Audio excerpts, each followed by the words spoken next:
Mr. Banks.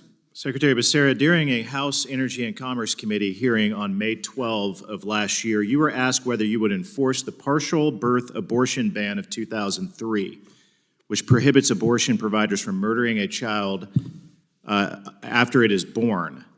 3 different representatives asked you if you would uphold that law, to which you outright lied to them, saying there was no law that prohibited partial birth abortion. And then you dodged the following questions. Your failure to uphold this law is made more drastic by the fact that not only do you know that this law exists, you voted against it as a member of Congress in 2003.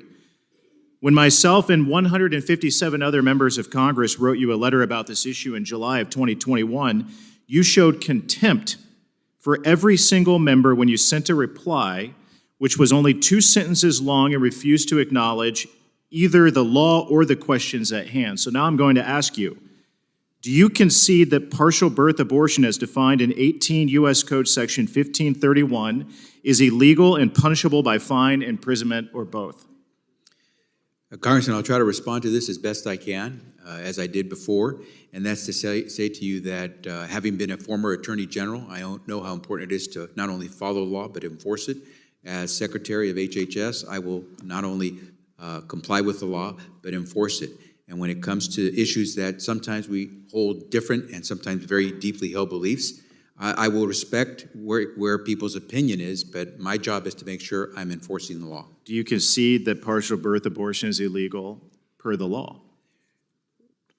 Under the Supreme Court decision in Roe versus Wade, women have reproductive rights that they are entitled to enforce and that they are entitled to have the government respect.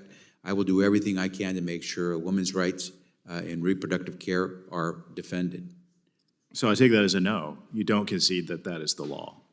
I gave you the answer. 18 U.S. Code 1531, it seems pretty clear. You voted against it. You're well aware of the law, so you don't concede that partial birth abortion is illegal.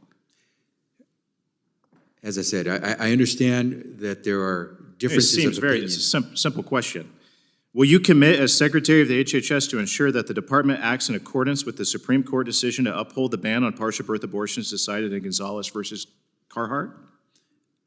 I am obligated as the Secretary of Health and Human Services to make sure that I am complying with the law, and that's what we will do. Will you commit as the Secretary of HHS to full oversight of HHS grant programs to ensure no grantees who violate 18 U.S. Code Section 1531 continue to receive HHS funding? We will do everything we can to make sure we do vigorous oversight over all the programs that are under the jurisdiction of HHS. Last year, the University of Pittsburgh implied that one of its federally funded research projects utilized organs that might have been extracted from live fetuses.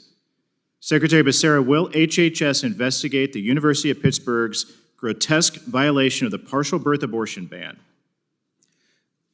Congressman, we know that there are practices and standards that must be followed when it comes to fetal tissue, and we will make sure we do everything we can to make sure those practices and standards are followed. So you just told me you're going to follow the law, but why haven't we yet investigated this clear violation of the law?